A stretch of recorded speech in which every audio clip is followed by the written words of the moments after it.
All right, I am going to start a very specific protocol, which I'll talk you through as soon as I go get the dog.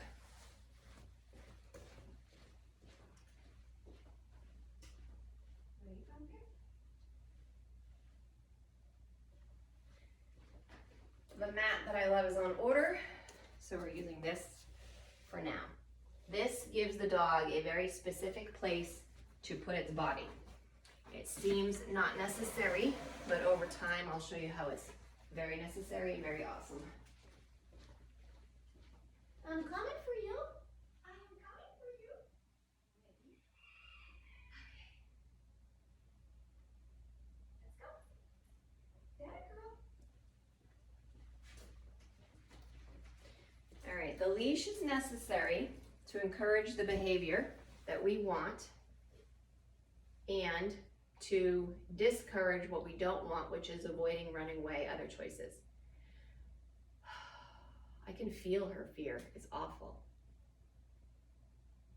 I sit here very controlled. You see my hands? I'm not spaghetti arms. I'm controlled.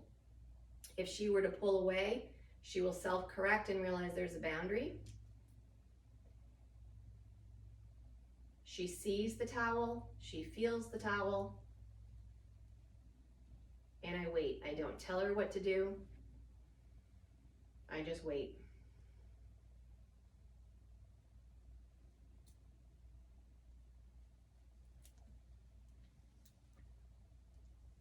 Good girl. It's a very good girl. You can praise this with voice and touch, but no food. This is not the ultimate behavior that we want, but it is a very good choice. It's not running away. It's not growling. There we go. Good girl. And we wait. Hi, good for you to breathe. There you go. Me too. There is a study about dogs that show that if you sit beside a dog for long enough, your heartbeats line up.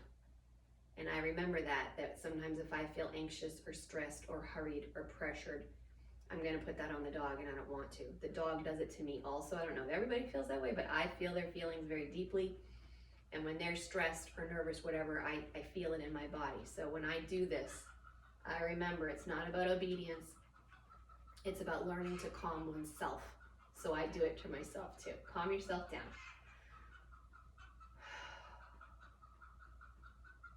Check my tension. Make sure I'm breathing. You see her do the same thing? She just released tension. Sniffing is always good.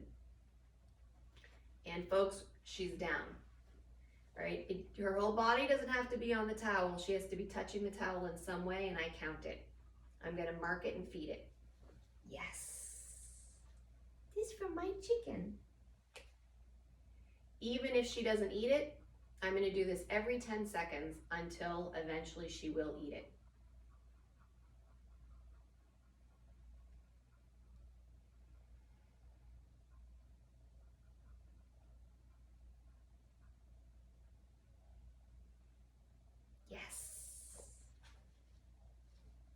The food goes on the towel, not in the dog's mouth. That builds value in the surface. It gets the dog's head to go down instead of meeting your hand up. You're doing great, Wednesday. You're doing really great.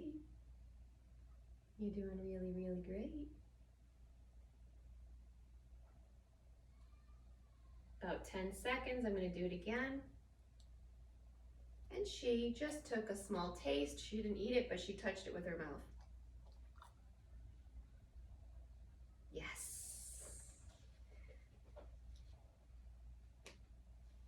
She gets up, the game stops.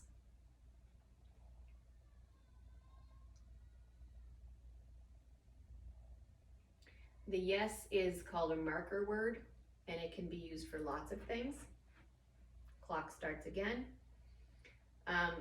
The word predicts food is followed, and it also marks the moment of the behavior that I like. So in this case, it's laying down for 10 seconds, yes, feed. Another 10 seconds, yes, feed.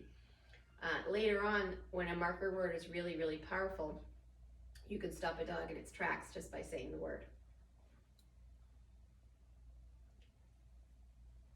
You're okay. It's just the neighbors. Hi, sniffing is great. Good Wednesday. Good Wednesday. Good girl. Good girl. Tense body. Really tense body. Breathe. Good girl. Consistent leash. Look at all those tidbits for you. By recording this, I can also tell how long it takes her to lay down so that I can use it as a kind of a chart of progress as we go forward. And my goal right now is to get her to do this behavior in every location of my home. So I'm going to do it in the office, the living room, out on the porch, in the dining room, so on and so forth, until she gets really good at it and comfortable in every room.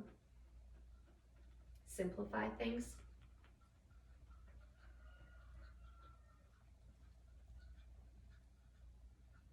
That's just a chicken. Good Wednesday. Good girl. Good girl. So you can see that, watch her mouth. See it tense? I don't have to judge kind of blindly if a dog likes something or not. The dog tells you. Does she find the touch comforting? Nah. Yes. Ooh, broke my own rule. I did it too soon, but because I said yes, I owe food. I'm going to keep putting it on the towel, and if she wants it, she can turn herself around and get on the towel. If I were to bring the food to her, she's going to go farther and farther away from me and expect me to cater to her. This is the food source right there.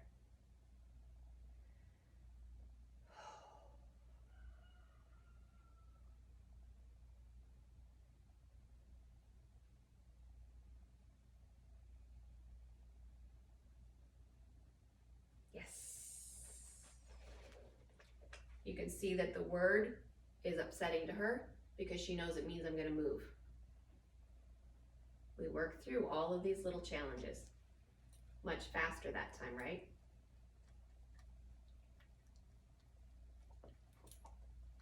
She ate food, folks. She's eating all the food. Every time a dog's face goes near my feet, I kind of have a little flashback. Ugh. So every time she gets up, I'm resetting the clock, and I'm not changing my time frame because this is really her first formal session of this. We've been building small steps towards the behavior, but today is the day that I felt she could actually do it, and I was right.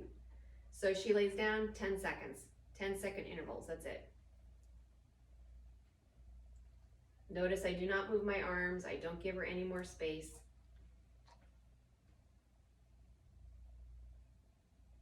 This very, very simple, streamlined game allows a dog to learn to self-regulate its own emotions.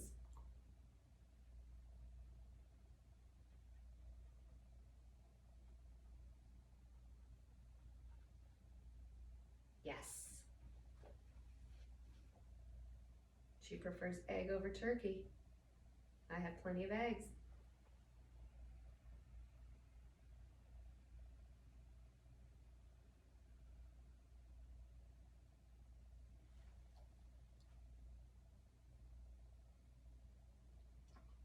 She heard something outside. Clock starts again. Notice her tail. Notice her curiosity. So instead of worrying so much about me, she's now going outward. What are the sounds? What are the noises? It's healthier, Pumpkin. Good girl. You'll get used to it. Good dog.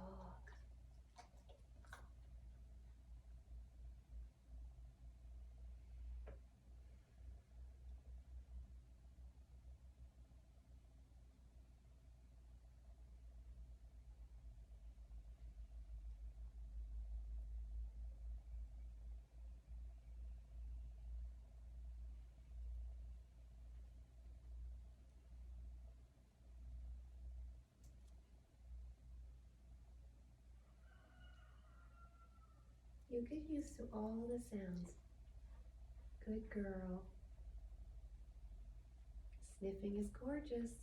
Sniffing is curiosity. And curiosity is only in a healthy brain. Clock starts.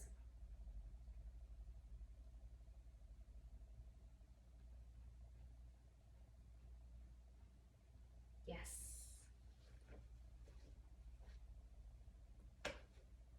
For you. Notice that the magnet on the pouch is no longer bothering her. It's not about the sound. She was previously very scared of that sound. It's not about the sound. It's the level of fear in her body when the sound occurs. When a dog is calm, it's much more tolerant.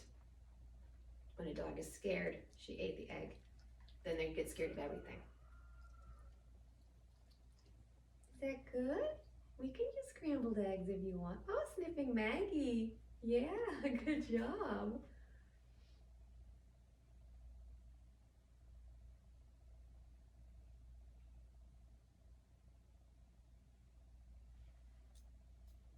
So the senses of a dog go in order. The nose is 1, the eyes are 2, and the ears are 3, right? When a dog is comfortable, it smells a lot, it looks a lot, it listens a lot. When a dog is uncomfortable, they literally can't even hear what you're saying. It's hard to describe it. Like if you were to ask a fearful dog to sit, would you say they can't even hear you? Even if they're good at the command, they can't even hear you. You see that she's a lot in her senses right now, which is great. She's using all 3.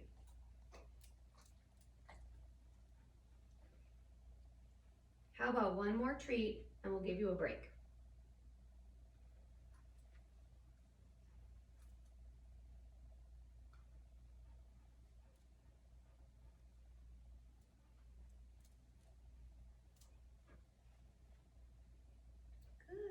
Good, those are my feet. Good puppy. Notice the whole time the leash has been very, very loose. She actually really hasn't even put a lot of pressure in any direction at all, which is wonderful.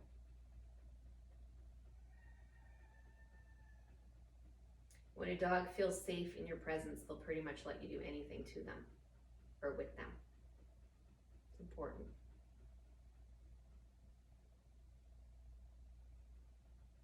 Notice that I don't move a whole lot.